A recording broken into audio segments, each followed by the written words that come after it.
What should firms do to prepare for the coming deadlines for package trades in the derivatives market? Well, I think the first thing they have to do is watch what the FIA commissioners have to say, since it seems they're going to predate the no action letters that seem to be coming out. So I think really they have to watch the news these days. We are less than 2 weeks away from a deadline, November 15th, for three of the most dicey package trades, and not much of a surprise, I guess. No action letter is going to come out, as was announced by Chairman Mossad yesterday at the FIA. And a common sentiment I hear is hope for the best, prepare for the worst. I think no action letters most people consider to be the best in these cases. I think there have been some test trades, POCs, ceremonial trades, however people want to put it, mainly having to do with flow through, particularly banks are controlling that, sell sides are concentrating on that, CMs. But I think maybe not the answer people want to hear, they just have to be very agile and ready for anything thrown at the last minute. And it does seem that firms want more time. Why is that? Well, I think generally firms don't want to do this to begin with. So part of it is kicking the can. But here in the US, where we are on the bleeding edge of things with the CFTC, and we're fully in it, we do have full electronic workflow. I think now that we're in it, there's genuine concern that some things are just too complex to push into such a compressed time frame. In other areas of the market, for example, listed derivatives, it took 7-8 years for complex order books to develop on exchanges.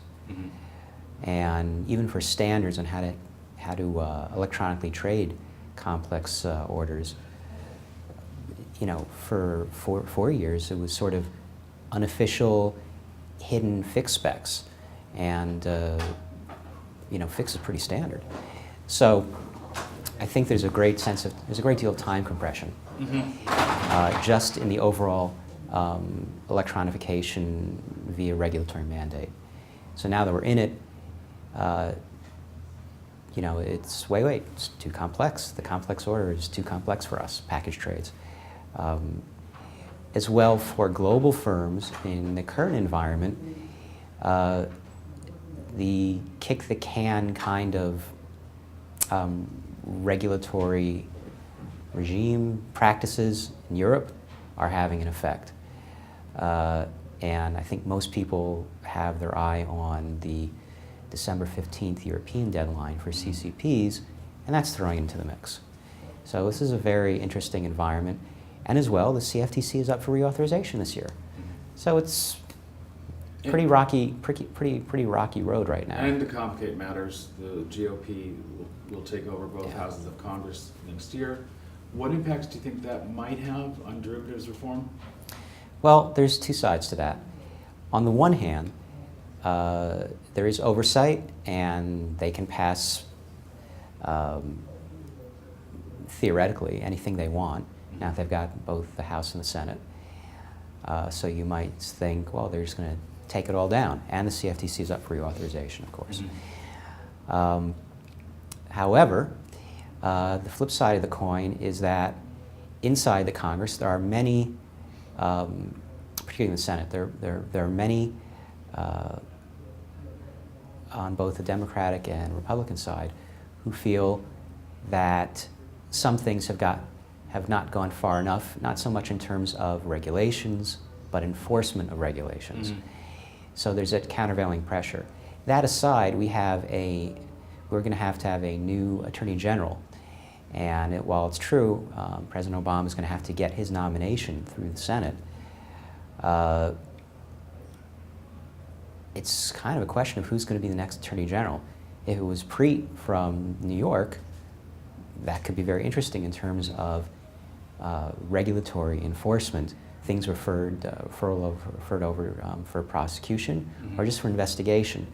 There's a lot going on around investigation of rate rigging, And there's collateral effects from that. Mhm. A different kind of collateral optimization of legal cases. Mhm. So on the one hand, well, we have what we consider, black line violation of law, fraud. On the other hand, we're saying, well, we've regulated too much. So have we not enforced the regulations we've had, or do we need more regulation or less regulation? So these countervailing pressures. I frankly don't think this is the biggest thing that the Republican majority is going to address. This is not in their top 5 issues right now. Mhm. So I'm not so sure this means Dodd-Frank is, just going to be repealed. And that aside, we also made G20 commitments. Mhm. So we can't just wipe away some of it. I think certainly this will affect the CFTC in terms of lightening up on end users and in the energy market. And we've already seen that, again, following the press. We've already heard that from Chairman Mossad. Likewise, we still haven't heard from the SEC. Mhm. And there are certainly some areas, even though they're only 5–10% of this market, they're a very big agency. We haven't really heard from them on a lot of OTC derivatives reform. And remember, when Dodd-Frank was passed, the deadline was 1 year. Mhm. So what's Congress going to do? I think it's not an easy call. I think there are countervailing pressures. I actually don't think this is in their top 5 issues to address.